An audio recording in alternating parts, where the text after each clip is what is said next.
Encuentro, enfoques y contrastes de ideas para la construcción de una ciudadanía informada, inclusiva, con justicia social y participación democrática. En voz alta. Hola, muy buenas noches. Les agradecemos a todos el favor de su atención. Y pues bueno, como todos los jueves, quisiera darle la bienvenida a nuestra invitada esta noche.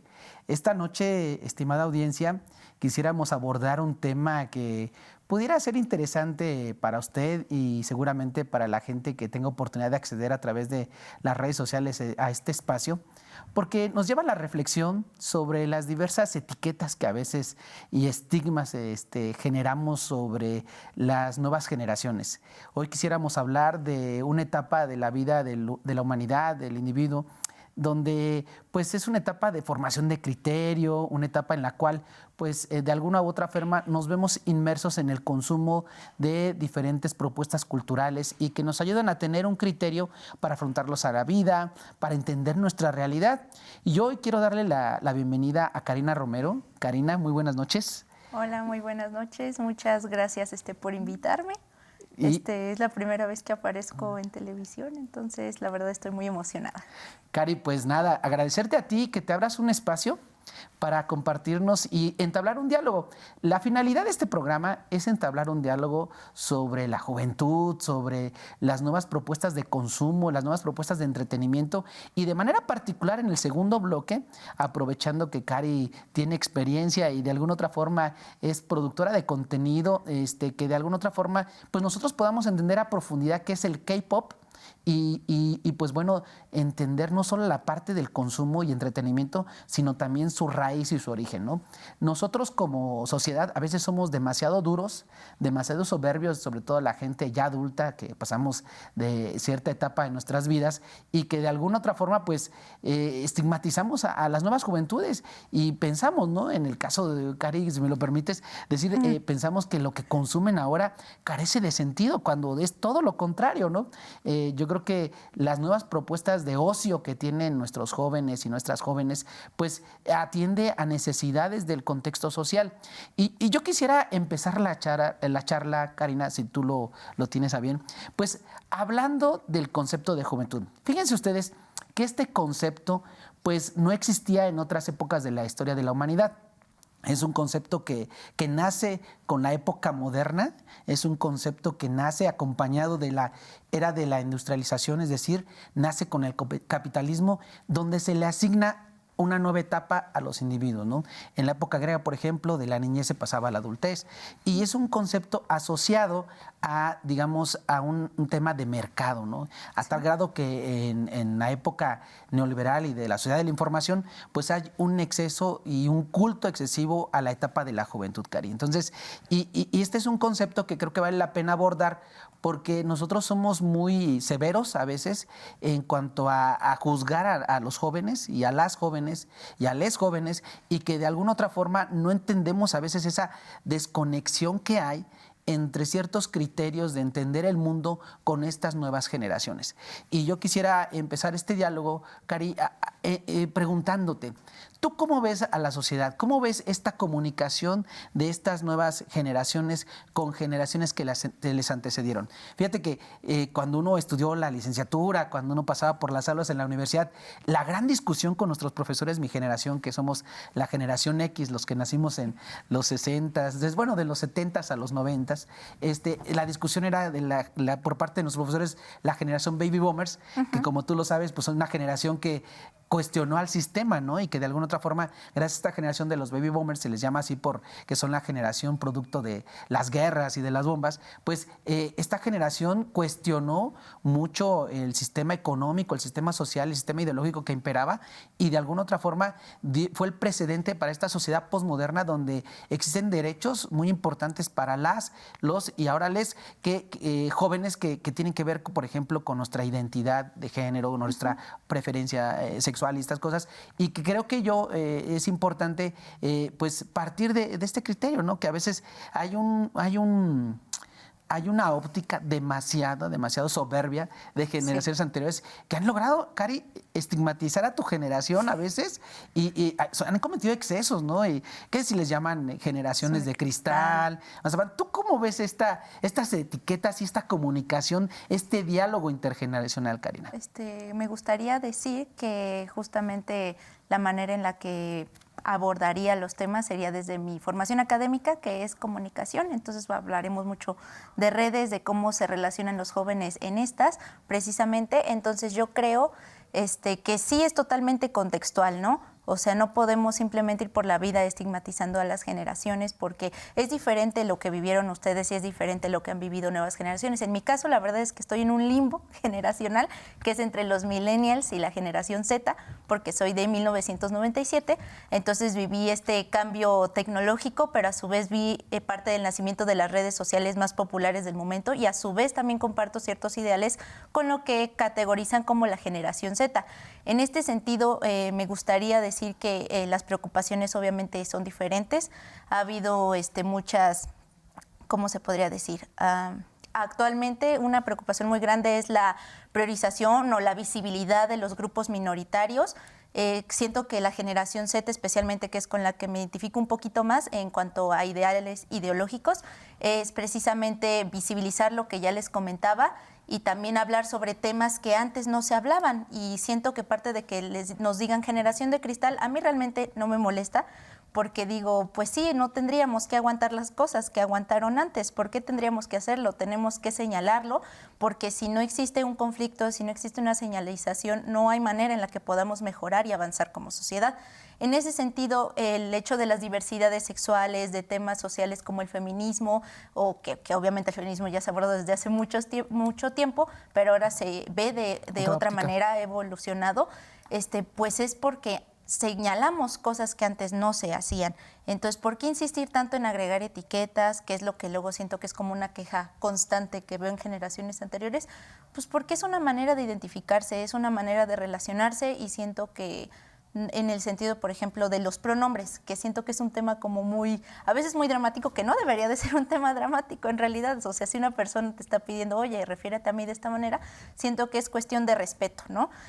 Promover estos valores del respeto, la tolerancia principalmente, y pues porque son cosas que realmente no nos afectarían en cómo vivimos el día a día. Bueno. Sí, yo creo que, Karina, acabas de tocar un tema que tiene que ver con el contexto.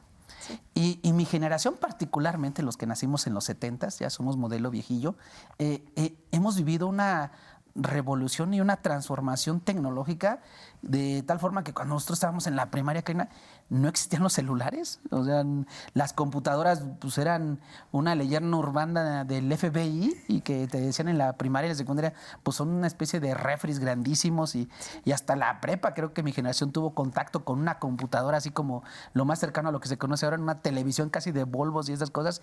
Y este contexto tecnológico, Karina, nos ha moldeado y nos ha hecho una forma de entender el mundo distinta, ¿no? Nosotros, por ejemplo, yo veía, no sé qué sea mejor o no, pero, porque pues no se trata de ponerle un estigma o una evaluación, Karina, pero nosotros, por ejemplo, nuestro ocio en ciertas etapas de la infancia y de la adolescencia, pues estaba más relacionado con la actividad física, por ejemplo, ¿no? Y las nuevas generaciones ahora el ocio lo entienden a través de lo que algunos autores llaman hiperrealidad, sí, que es una realidad concentrada en esta pantallita. Pasan horas y horas en videojuegos, pasan horas en consumo de actividades que tienen que ver con YouTube, con TikTok y estas nuevas modalidades, y eso al final va repercutiendo en una forma de entender el mundo. Mírate, Zygmunt Bauman habla de una sociedad líquida, mientras a una generación que les precedió, a la generación Z y a la generación millennials, Zygmunt Bauman nos explicaba ya que la sociedad ya no atravesaba ese gran mito de la época moderna, ¿no? La modernidad era marcada, la modernidad nace a partir del siglo XVIII, XVII, que en la entrada del capitalismo de alguna otra forma se construye este concepto de sociedad moderna donde se construyen los estados-nación, por ejemplo, ¿no? Pasamos de imperios a estados-nación. Digo, todavía hay algunos imperios por ahí que son leyendas urbanas, pero pasamos a estados-nación, Karina, y de alguna otra forma se fueron construyendo metarrelatos. Lyotard, que es el padre de acuñar la frase el concepto de posmodernidad, habla que estos mitos se derrumban. Y ustedes, Karina, o sea, sus generaciones son los que sufren las consecuencias de esos grandes mitos, ¿no? Mi generación nace en una época que está, digamos, colapsando la época moderna de la humanidad, donde se construían mitos o relatos como el socialismo y el capitalismo, ¿no? Mucha gente dice que cuando se cae el muro de Berlín, el siglo pasado, se acaba la batalla de las ideologías. Y nuestra generación llegó, algunos o las que me precedieron, a creer en algo, a creer en ideas, ¿no? A gente que se moría por un ideal, ¿no? Tenemos casos del más insigne, ¿no? El Che Guevara, ¿no? Mucha gente lo conoce a través del consumo de una playera, de una estampa, pero en realidad fue un personaje y varios de su generación que se murieron por un ideal, por hacer una sociedad más justa. Y pareciera ser que al irse extinguiendo la época moderna de la humanidad, se van extinguiendo estos grandes relatos. Otro gran relato que yo veo que se ha ido extinguiendo, Karina, es el de la familia como forma más tradicional, no que sea malo. Ahora hay nuevas modalidades de entender familias, ¿no? O sea, y creo que eso es lo que nos hace falta a la sociedad en general y más a nuestras generaciones, entender la época en la que estamos viviendo. Y eso tiene que ver con su formación. Sí, justamente creo que tiene que ver totalmente con el hecho de que crecimos, no vivimos desde el principio de nuestras vidas en entornos digitales. Esto nos da un bombardeo de información que muchas veces, como no estábamos preparados o no teníamos como la orientación a lo mejor de nuestros padres porque pues no sabían ni qué onda con la tecnología, pues nos ocurrió que al estar bombardeados de información muchas veces nos saturamos. Entonces se empiezan a crear como microcomunidades que yo no creo que haya como que ya no haya gente que no muera por ideales, sino que siento que son ideales más individuales, por así decirlo. O sea, por ejemplo, como les decía, de grupos minoritarios. O sea, siento que algunas veces desde mi experiencia, ¿verdad? Yo no soy ¿cómo se le llama? Activista. Entonces no voy a hablar del trabajo de los activistas porque ellos están haciendo algo y desde su trinchera cada quien hace algo muy importante, algo con buenas intenciones y también educar a la gente, que es también algo que pasa mucho en redes sociales. Los algoritmos nos permiten solamente acercarnos a veces a las cosas que nos interesan escuchar. O sea, a lo mejor y una persona con un perfil más conservador no le van a salir videos necesariamente de cómo romper con el sistema tradicional de la familia, ¿no? Entonces siento que también existe esto, o sea, existe tanta división, tanta polarización en redes sociales que a veces para algunas personas que no tenemos como herramientas suficientes es difícil formar un criterio y más si somos influidos en esto desde muy temprana edad. Entonces es algo que siento que sus generaciones deberían de tomar en cuenta, que nosotros tenemos un montón de información que no solamente es con la persona que convivo al lado. O sea, no formo mi criterio a partir de la academia, no formo mi criterio nada más a partir de mi familia, sino también de todas las personas con las que puedo convivir o ver en redes sociales. Eso también a veces es un poco difícil, como ya le dije, por el simple hecho de que es tanta información que a veces procesarla toda es bastante irritante. Pero eso no quiere decir que no haya personas que tengan ideales y que serían capaces de morir por estos ideales. De hecho, siento que hay gente que es muy aguerrida desde diferentes temas, desde las diversidades sexuales, desde la comunidad trans, desde las mujeres feministas, que también hay, pues incluso ahí hay muchas corrientes ideológicas en las cuales a veces se nutren, a veces se puede haber conflictos, pero sigue habiendo esas creencias, solamente que ahora está tan dividido que a lo mejor ustedes creen que eso ya está muy desdibujado y que ya no existe, cuando sí es así todavía. Sí, yo hablaba de estos grandes íconos de nuestras generaciones, pues sí, era como una cuestión mucho más masificada, tienes razón. Y pues sí, de seguro sí hay elementos que nos permiten tener un análisis mucho más minucioso por la fragmentación que hay en la sociedad actualmente de estas ideologías que de alguna otra forma pues tan existen que han logrado visibilizarse, Karina. Sí. Y desde luego que, pues, que tiene que ver con la visibilización de las nuevas minorías, ¿no? Entonces, Es que es un arma de doble filo. Bueno, yo opino Sí. eso, porque al existir tanta manera de llegar a tanta gente, puede ocurrir también el riesgo de precisamente perdernos, ¿no? De decir, ay, es que, por ejemplo, un icono feminista en alguna red social, a lo mejor y yo te menciono 3, a lo mejor aquí la compañera nos menciona otras 3 y van a ser diferentes. Pero a pesar de que no haya un icono, el icono, por así decirlo, la idea ahí está. La idea de seguir buscando libertad y derechos para las personas creo que sigue presente. yo creo que sí hay íconos, ¿no, Karina? O sea, yo veo, y la gente, o sea, los influencers, parece ser que son sus íconos, ¿no? O sea, yo veo el éxito que tiene, por decir alguno, no sé si sea ahorita el influencer más común, pero Luisito Comunica, ¿no? Que es el que, porque hace viajes, he visto, y estas cosas, que va a lugares, a países, y a mí me llama un poco la atención ese tema, y lo veo, ¿no? Pero veo el número de seguidores y el número de intereses, y parece ser que los íconos de las generaciones más modernas, o más postmodernas, diría yo, pues están en este perfil de youtubers, de influencers, que de alguna otra forma sí tienen capacidad de influir ideológicamente en las nuevas generaciones. Qué bueno que toque ese tema, porque justamente se me hace muy importante decir que estos esquemas de las redes y la globalización del internet y todo el acceso que tenemos a través de nuestros teléfonos, que prácticamente ahí tenemos el mundo, me gustaría decir que justamente he sabido que YouTube, sí, en su momento, que fue el auge, ¿qué será? 2015, 2016, fue en donde teníamos estas grandes figuras, ¿no? Estas grandes figuras que comunicaban, que nos mandaban un mensaje, humor, lo que sea, cierta etiqueta. Pero a partir de que ya todo es más viral, o sea, tan solo veámoslo con las modas, ¿no? Las ondas duran una semana, un mes y ya de ahí ya mueren. Lo mismo pasa actualmente con los influencers, por eso es que es muy difícil que alguien se posicione y se mantenga tan arriba tanto tiempo como lo hicieron los youtubers en su momento, porque ahora la fiebre ya no es YouTube, hay que ser honestos. Es TikTok. La fiebre ya no es YouTube. ¿Y TikTok qué tiene? Viralidad, rapidez, videos cortos, etcétera. Que ahorita ya se está promoviendo los videos largos también, no quiero estigmatizar la red social para nada, hay cosas muy interesantes en poco tiempo. Pero a lo que quiero llegar es que TikTok tiene un algoritmo igual muy específico que, como ya les dije, te muestra lo que quieres ver. Entonces, al mostrarte lo que quieres ver, ya no está necesariamente... A lo mejor y si ubicamos TikTokers, ¿no? Así, por ejemplo, Chingo Amiga o los más populares, ¿no? Pero siento que también hay microcomunidades que se ven muchísimo más marcadas que los que seguían antes a youtubers tan grandes. Entonces está un poquito más desdibujada esa línea también. Por eso es que hay tantos influencers, pero no todos conocemos a todos los influencers que podríamos creer que son del momento. Entonces, de alguna otra forma, la inteligencia artificial es la moldeadora de las ideas, Cari. O sea, porque en realidad pues, yo veo varios, haciendo el escroleo, que es el pasar el celular así, veo contenido que sí tiene que ver con mis preferencias, pero también soy testigo de lo que el algoritmo les arroja a otras personas y digo, o sea, entonces la formación ideológica ahora será a través de la inteligencia artificial.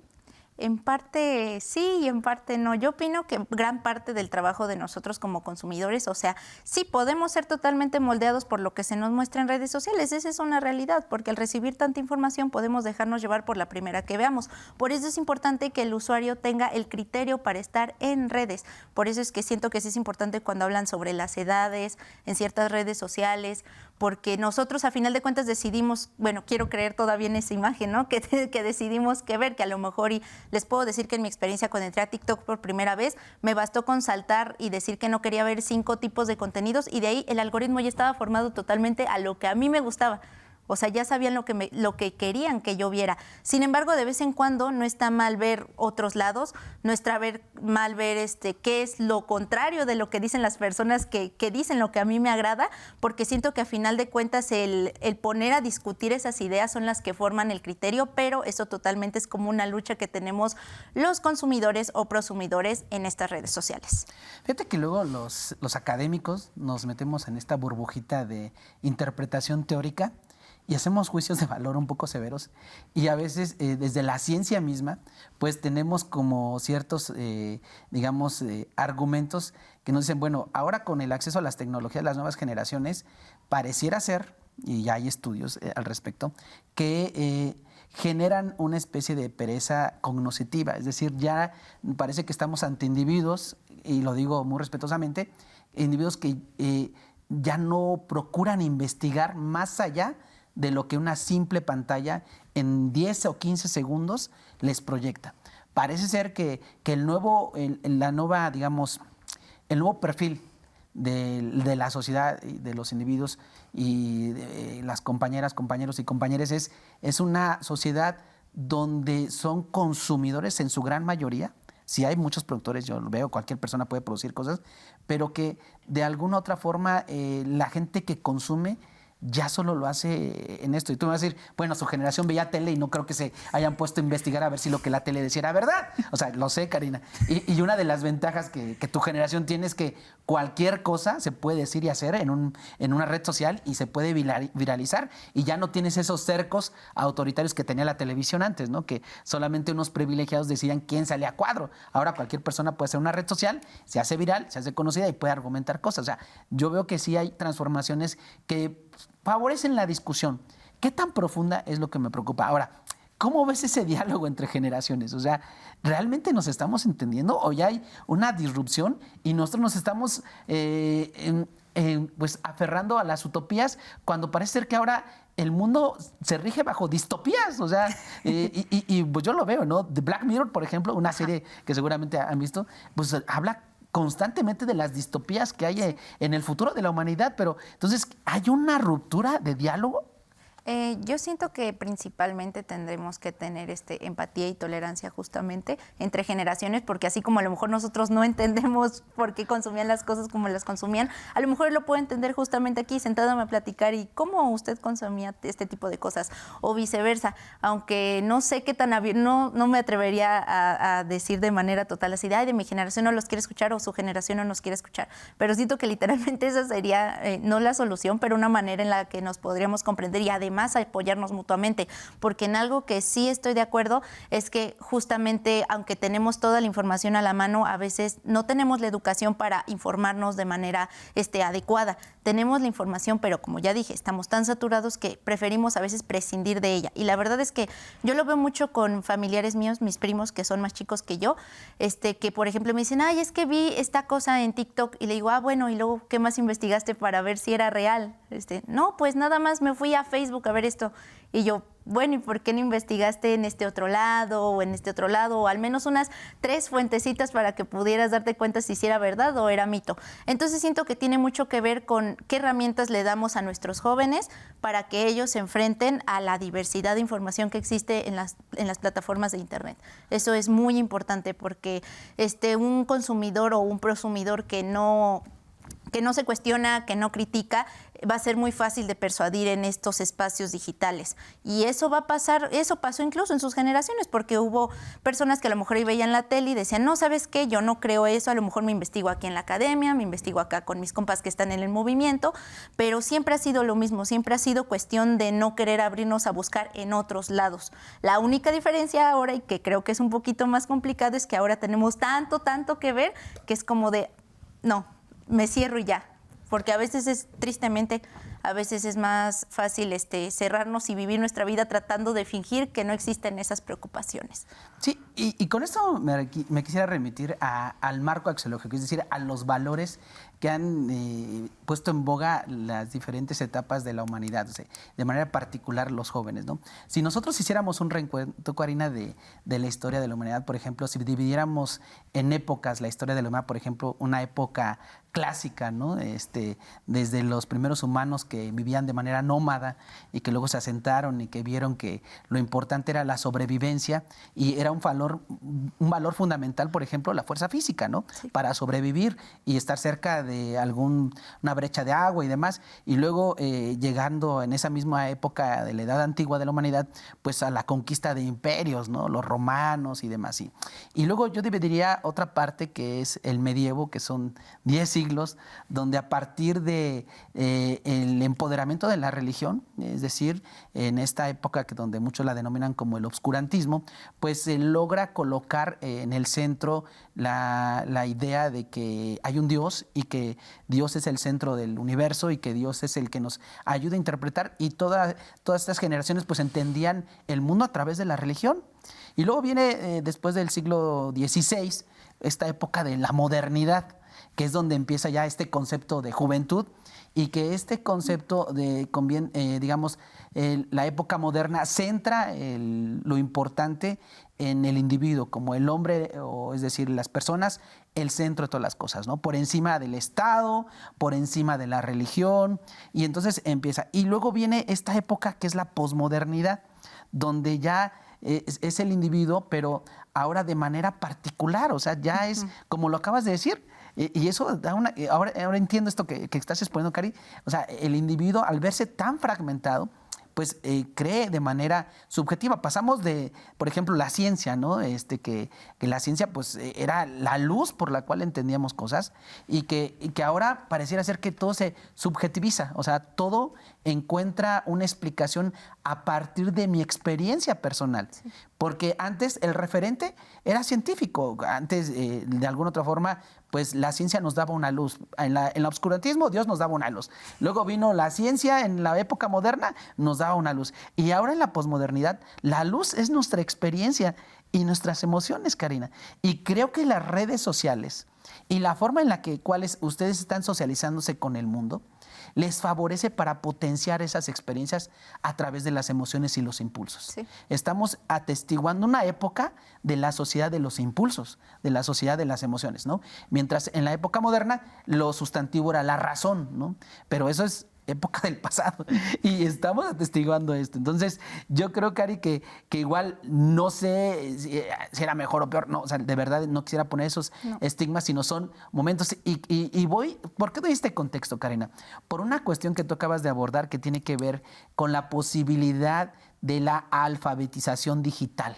La alfabetización, decir, de lo que nosotros vemos y escuchamos en redes sociales, ¿qué tanto investigamos? Y entonces estamos ante el florecimiento de un concepto que se llama posverdad, donde la verdad ya no encuentra su sentido a través de un método científico, sino a través de la experiencia. Y la verdad no es aquello que es la esencia de las cosas, sino la verdad es aquello que tiene consecuencias en mis sentidos. Es decir, y tenemos ejemplos, digo, por ejemplo, la narrativa que desborda a Donald Trump, ¿no? Que ahora viene, y entonces la gente no averigua, no hay una responsabilidad y creo yo que la tecnología, Karina, pues abona esto, que la verdad, la información y la necesidad sea de un consumo inmediato, de 10 segundos, de 20 segundos.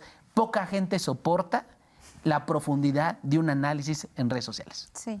Y justamente sobre esto siento que a lo mejor hay cosas que señalar efectivamente sobre la capacidad de retención de las nuevas generaciones debido a la costumbre que tenemos de que todo se nos da en el mismo momento, pero siento que a la vez también es como buscar un punto medio que también el conocimiento se trate de acercar a lo mejor en estos formatos, ¿no? A lo mejor y rápido, a lo mejor te doy una idea, te trato de meter curiosidad para que tú veas más sobre este contenido, te eduques más, porque siento que realmente el pilar principal es totalmente la educación que le damos, como ya les dije, a los jóvenes. Y ahorita me acordé precisamente de algo que usted tocaba un poco al principio, de cómo se desdibujan las etapas de la vida, que es, por ejemplo, actualmente yo podría decir que los niños ya no están viviendo adolescencias, pero ahora ya lo estoy viendo, no así como de a lo mejor ya estoy juzgando como una generación vieja a una nueva generación, pero, por ejemplo, los niños, el fenómeno de las Sephora Kids, por ejemplo, de que son niñas que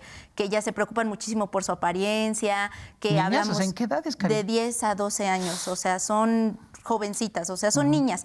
Y actualmente está mucho la sexualización igualmente de estas edades, de estas generaciones, que también es un tema preocupante y siento que también tiene que ver con, no quiero sonar mal, pero la verdad es que sí tiene que ver con la negligencia de los padres, con el entretenernos a veces, encerrarnos, ensimismarnos en las redes sociales y olvidar a las personas que tenemos al lado, que siento que también es muy importante no desdibujar esas líneas porque nuestra realidad más tangible está a nuestro lado. Y siento que, como ya les dije, pues este es un fenómeno que ahora actualmente, para mi opinión, está desdibujando la niñez a la adolescencia y se están brincando esa etapa. ¿Por qué? Pero también hay una razón de ser, y esto es porque ya no hay espacios para los adolescentes. Todo es para los jóvenes adultos de 21 años, de niños a jóvenes adultos. Entonces es otro Cari. fenómeno. Qué interesante, Cari. Vamos a ir a un corte y de verdad es que sí es muy preocupante que están pasando estas cosas y lo vemos, ¿no? O sea, usted seguramente tiene un familiar o tiene incluso un hijo que lo entretiene con una tablet, con un celular y eso es una irresponsabilidad, como bien lo acaba de señalar Karina, porque sí es cierto, no había observado eso, pero tienes razón. Estamos por desaparecer esa etapa de la niñez y nos estamos brincando a la juventud, digo, más bien desaparecemos la etapa de la adolescencia, ¿no? Sí. Que hay cosas en la adolescencia que hay que vivir y no a través de un celular. Regresamos después del corte, Karina. Sí. Regresamos. Muchas gracias por regresar con nosotros. Les agradecemos el favor de su atención. Esperemos que este diálogo intergeneracional con Karina le abone un poco a usted a su criterio de convivencia con las nuevas generaciones, con nuestros adolescentes, nuestros jóvenes y ahora con nuestros niños. De verdad, cerrábamos en la primera parte haciendo un análisis de este diálogo intergeneracional y sobre todo este nuevo fenómeno de preocupación que es importante, que es la desaparición de la adolescencia, ¿no? Que tocabas, Karina, que creo que esto se vive día a día en la cotidianidad y que bueno, es gran responsabilidad de los padres y madres de familia pues estar al pendiente de los hábitos de consumo de nuestros niñas y niños y niñas, ¿no? Entonces, pues Karina, yo creo que quisiera también abordar esta otra parte del consumo de las nuevas generaciones. Fíjate que no quiero ser nostálgico, pero mi generación era feliz en el nirvana del rock and roll de los 90s y en los 2000, pues seguramente ustedes han escuchado los Cadillacs, a Caifanes, Maldita Vecindad, y nosotros le encontramos un sentido a la música, no solo de identidad y experiencia personal, sino también de comunidad.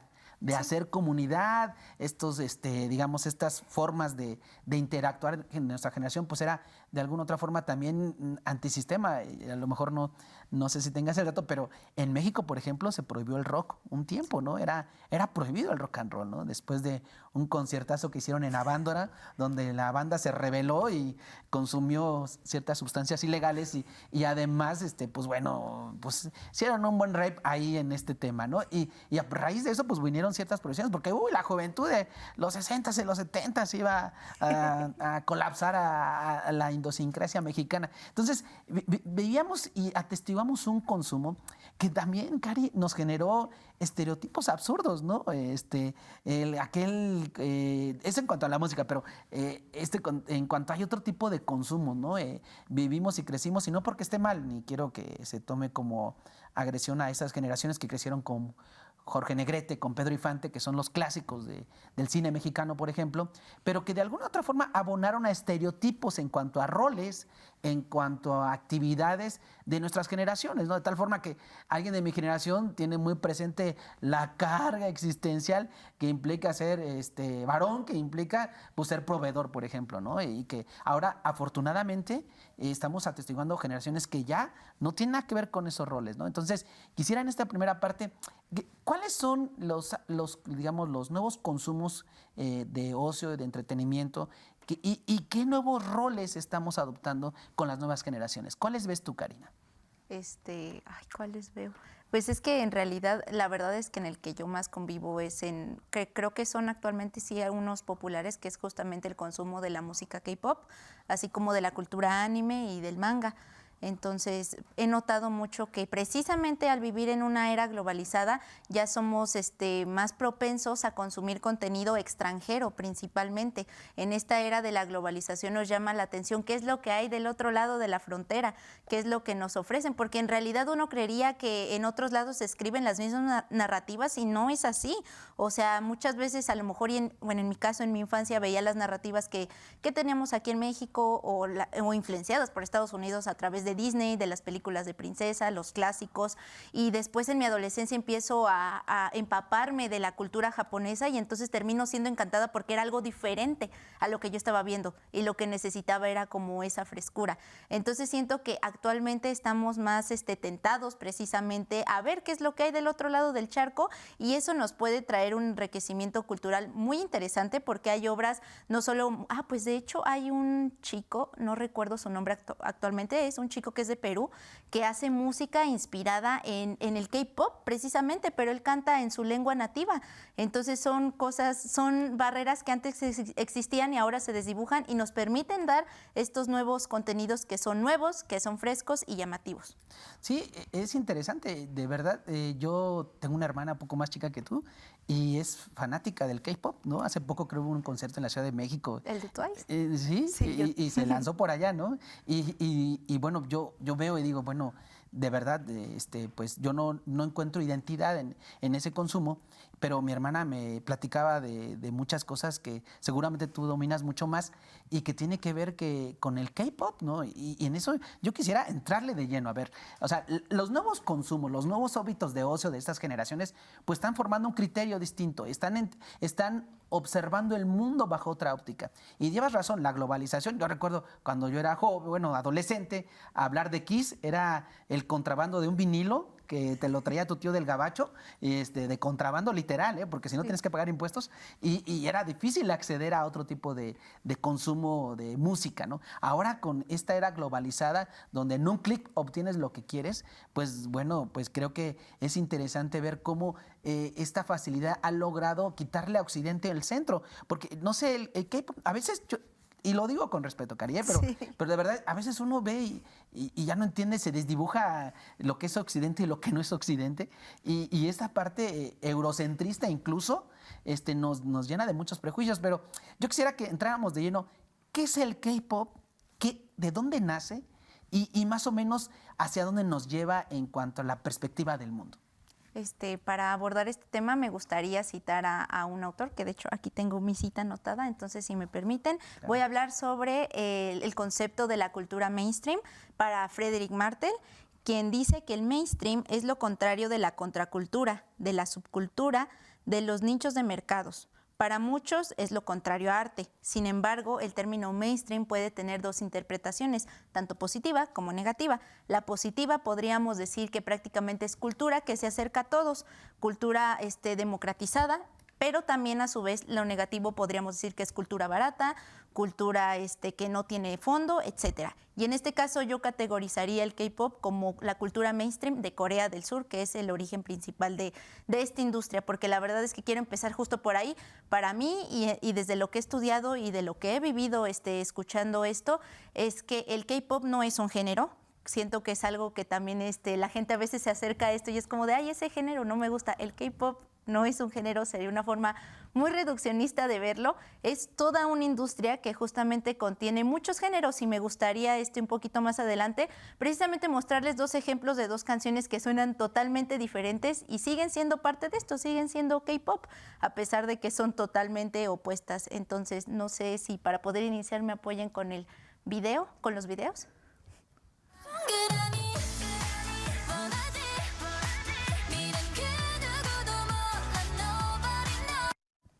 Este primer fragmentito que vimos es de un grupo que se llama STAYC. Como pueden ver, las chicas tienen un concepto muy vibrante, muy brilloso, con un concepto que podríamos decir que es hasta tierno. Son jovencitas y su canción es titulada Bubble, por si les interesa. Entonces, es como a lo mejor la idea que yo siento que cuando yo me acerco a la gente y le digo, escucho K-pop, se imaginan algo como este video que les acabamos de mostrar. Sin embargo, también tenemos propuestas como la siguiente.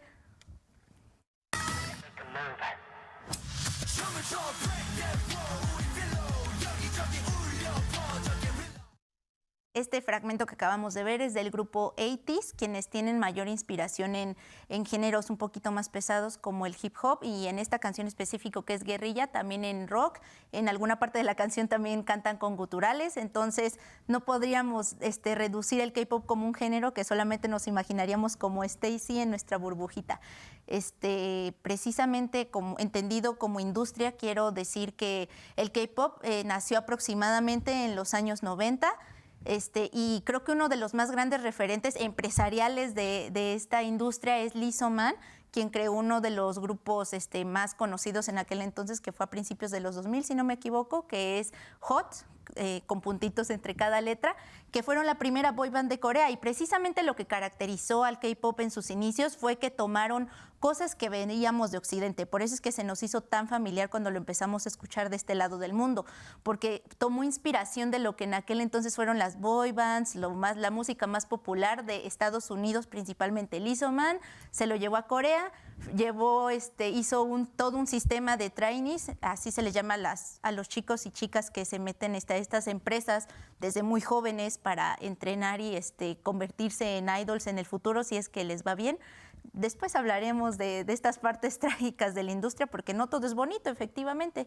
Y siento que parte de ser fanático no nos impide cegarnos y señalar estas cosas que son cuestionables. Pero en esencia, ese es el K-pop. Siento que es muy allegado a los jóvenes actualmente porque tiene muchas cosas que son cautivadoras. Tienen baile, tienen música entretenida, videos muy llamativos y además tienen una conexión importante con los fans, porque ahorita que usted mencionaba, siento que nuestra conexión actualmente es tratar de creer que hablamos con el otro, que es nuestro amigo más íntimo, etcétera. Y este esquema de idols permite que a veces ellos se relacionen de cierta manera íntima con los fans y eso crea una relación más estrecha. Pero ¿cómo lo hacen? Yo, por ejemplo, veía a mi hermana, luego sube estados de WhatsApp de conversaciones entre ellos y se centra, pero ¿cómo? O sea, ¿a eso te refieres con intimar? O sea, ¿están muy cerca así? Sí, existen diferentes plataformas en las que se relacionan los idols con sus fanbase. Hay unas en las que no estoy muy agradecida porque son esquemas de paga, porque a final de cuentas, como ya lo dije, es una industria, requiere dinero para seguir andando. Hay plataformas de mensajería como Bubble, que son pagadas. Los fans pagan una suscripción, no recuerdo si mensual, pero para poder ver como mensajes que solamente se ven en esa plataforma. Así de, no, pues hoy comí tal cosa, y es así como de, ay, estoy más cerca de mi hermana idol. Está abonando ahí. Ajá.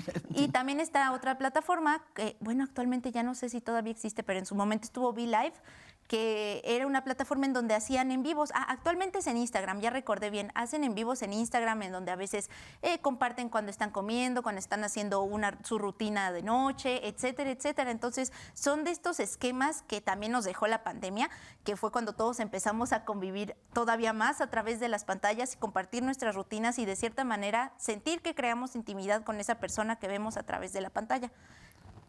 Oye, Karina, qué interesante. De verdad que yo creo que a más de alguno nos ayudas a entender un poco más el K-pop. Y bueno, ya en la raíz, ¿no? Corea del Sur, y que de alguna otra forma pues se expande y que tiene mucho éxito por la familiaridad de Occidente importado a Estados Unidos. Y te quería preguntar más bien dicho, Cari, ¿cuáles serían las narrativas que desborda el K-pop? O sea, porque parece ser que hay también narrativas de protesta. Sí. Pero también hay narrativas de objetivizar, ¿no? Y cosas así, o sea, hay de todo, ¿no? O sea, no es una corriente, digamos, solo de reivindicación de ciertos valores, sino que parece ser que llegan a todos los gustos por las narrativas, ¿no? Narrativas de protesta, de lucha, pero también narrativas que son estereotipos que se habían superado, ¿no? Sí, justamente siento que otra cosa que también ofrece el K-pop, además de sus tantos géneros, como ya se los había mencionado, es justamente que puedes encontrar letras para todo. Puedes encontrar de esas letras que les llaman entretenimiento, que es nada más, pues, bueno, es que también está esa otra línea, ¿no? La barrera del idioma. Cuando no sabemos el idioma es así como de, ay, pues suena súper bien la canción, pero al menos yo tengo la costumbre y sé que en la comunidad K-popper tenemos la costumbre de buscar al menos qué dicen las letras para saber qué estamos cantando, y es precisamente que encontramos de todo. Encontramos letras que van desde lo más burdo, desde que nada más es para que bailes y ya, pero así como existe eso, también existen narrativas. Aquí me gustaría mencionar un grupo que es BTS, que tienen varias canciones basadas en novelas. O sea, son canciones inspiradas en novelas literarias que también tocan temas profundos, tanto como de aceptación, como de existencialismo, pero también tenemos en los temas de protesta. Actualmente a mí me gustaría tocar a un grupo que es G-Idol, pero antes de llegar a esto quiero poner un contexto rapidito. Bueno, yo escucho K-pop desde el año 2012, entonces me ha tocado ver una evolución de la industria, pues de al menos unos 12 años más o menos. Entonces, ha ido cambiando. No es lo mismo el K-pop que se hacía en 2012 que el K-pop que se hace ahora. Los mensajes de protesta me atrevería a decir que apenas tienen menos tiempo que se empezaron a introducir, y de estos referentes tendría a G-Idol, que ellas traen un mensaje como más feminista, que a lo mejor, y si lo vemos de este lado del mundo decimos, ay, pues es que es un feminismo que está en pañales. Pero hay que tener el contexto de que en Corea del Sur realmente el feminismo es muy, muy, muy mal visto. O sea, las mujeres allá son muy denigradas. O sea, decirle a alguien feminista es un insulto. Y entonces de este lado del mundo es como de, ¿qué onda con Corea del Sur? De hecho, las chicas allá, por lo que he investigado, las feministas allá, rechazan totalmente la feminidad, se cortan el cabello muy corto, no usan nada de maquillaje, todas estas cosas precisamente como una contrarrespuesta a los abusos que tiene la sociedad y la presión que se tiene hacia ellas. Entonces, en ese sentido, podríamos que a lo mejor G-Idol no tiene el feminismo más radical del mundo, sin embargo, tiene un mensaje que antes no se había tocado ahí. Para esto me gustaría citar una canción, bueno, 2 canciones. La primera nada más se las voy a platicar, que es Wife, que es de su último lanzamiento. Toda la canción básicamente habla de que tú ves la letra y dices, esto solamente es una objetivización de la mujer, porque habla solamente de cómo complacer a un marido a través de los roles tradicionales de género. Sin embargo, para el outro de la canción se contradice todo, porque dice, todo eso que te dije de ser wife, yo no lo quiero hacer, yo no quiero ser esa wife. Y así termina la canción. Y su lanzamiento más reciente, que es Super Lady, habla sobre el empoderamiento femenino, sobre cómo las mujeres tenemos la capacidad suficiente, y que probablemente ese sea el miedo de la sociedad, que las mujeres tienen la capacidad para poder contraponerse a todos estos esquemas. Y para eso me gustaría mostrarles un fragmentito del video que les digo de Super Lady precisamente.